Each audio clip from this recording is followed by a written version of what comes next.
Jangan lupa tahu pendidikan sains sosial dan alam sekitar. Ribut. Hai murid-murid, apa khabar? Assalamualaikum, salam sejahtera. Lihat gambar ini murid-murid. Kejadian apa yang ditunjukkan di dalam gambar ini? Cuba teka.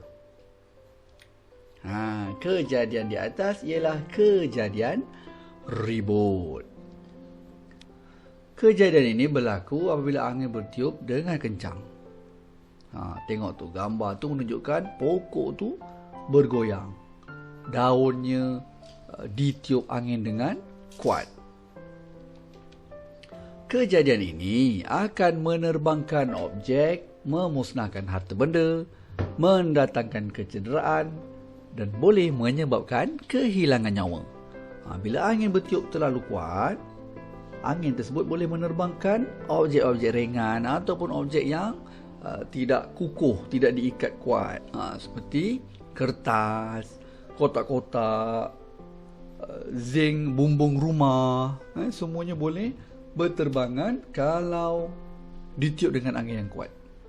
Bila bumbung rumah dah tercabut ataupun sebahagian rumah diterbangkan angin, maka harta benda pun rosak. Angin tu mampu memusnahkan harta benda. Ataupun boleh mendatangkan kecederaan. Objek-objek yang berterbangan tu akan terbang. Boleh kena kepala kita, boleh kena badan kita. Jadi kalau kena kepala berdarah, mendatangkan kecederaan.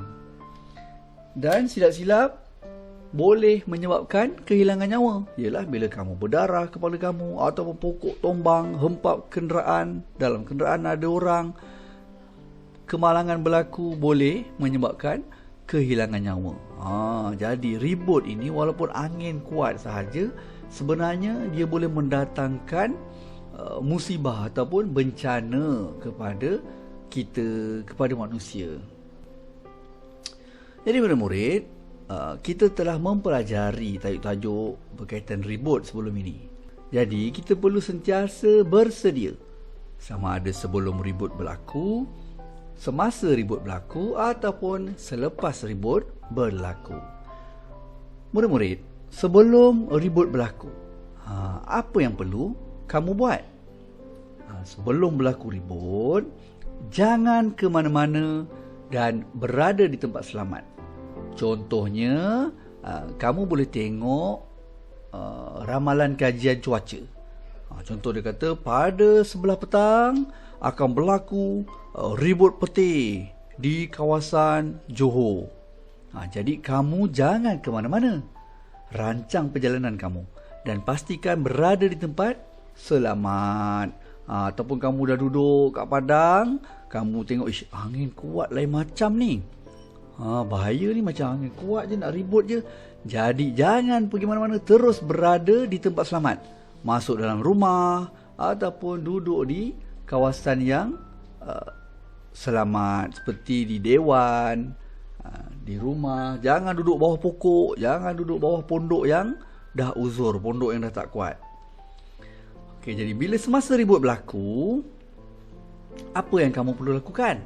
Semasa angin ribut kuat, kekal di tempat selamat tu. Kekal, duduk diam-diam, jangan nak tengok objek-objek berterbangan, jangan nak tengok air yang bertakung. Dan jika tempat yang kamu duduk tu tidak selamat, contohnya kamu duduk dekat rumah, tiba-tiba rumah kamu tu bumbungnya bergoyang-goyang, bumbung bergoyang, terangkat-terangkat sebab anginnya terlalu kuat, bumbung terangkat. Jadi jangan berada di situ, berpindah ke tempat lain. Contohnya pergi ke rumah jiran ataupun pergi ke balai raya.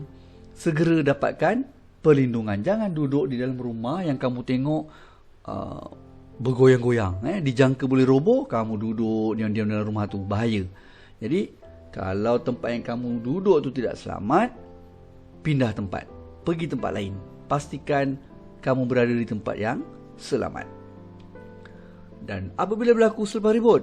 Selepas ribut ini biasanya jika rumah kamu ada goyang-goyang, bumbungnya bergoyang, ataupun ada yang dah tanggal, dah patah, kamu perlu baik pulih bangunan tersebut. Maknanya kena baikilah rumah kamu tu. Kalau bumbungnya ada terangkat-terangkat masa ribut, selepas ribut kamu kena cari orang yang berkemahiran untuk paku semula bumbung tu, untuk lekatkan balik mana bahagian-bahagian yang patah, yang tertanggal. Kemudian buat pemeriksaan kesihatan. Contohnya kamu terkena objek yang berterbangan, kepala kamu terkena objek, dapatkan rawatan di klinik. Jumpa doktor, cakap, doktor, saya hari tu tengah jalan, pasu doktor terbang kena kepala saya. Jadi buat rawatan. Takut ada pendarahan dalaman, takut luka ataupun kuman-kuman akan membiak di kawasan luka tu, bahaya. Jadi dapatkan rawatan, dapatkan pemeriksaan doktor. Kemudian kamu boleh bantu kejiranan. Contohnya ada pagar rumah jiran kamu tertanggal, ada pasu-pasu jiran kamu yang jatuh pecah. Jadi kita sebagai jiran perlulah membantu. Kamu bantu jiran kamu untuk berkemas. Ataupun berlaku banjir kilat. Semasa ribut boleh berlaku banjir kilat. Bantu kawan-kawan ataupun jiran kamu yang terlibat dengan banjir. Jadi murid-murid, ribut ini merupakan bencana alam yang tidak dapat diduga dan manusia tidak mampu menghalangnya. Kita tak tahu ribut tu sekuat mana, ataupun kita nak halang daripada ribut berlaku, tak boleh. Kita tak ada kuasa. Ini semua bencana alam. Okay? Kemudian ribut boleh memusnahkan harta benda, tempat tinggal, merosotkan ekonomi kawasan, dan manusia boleh hilang mata pencarian.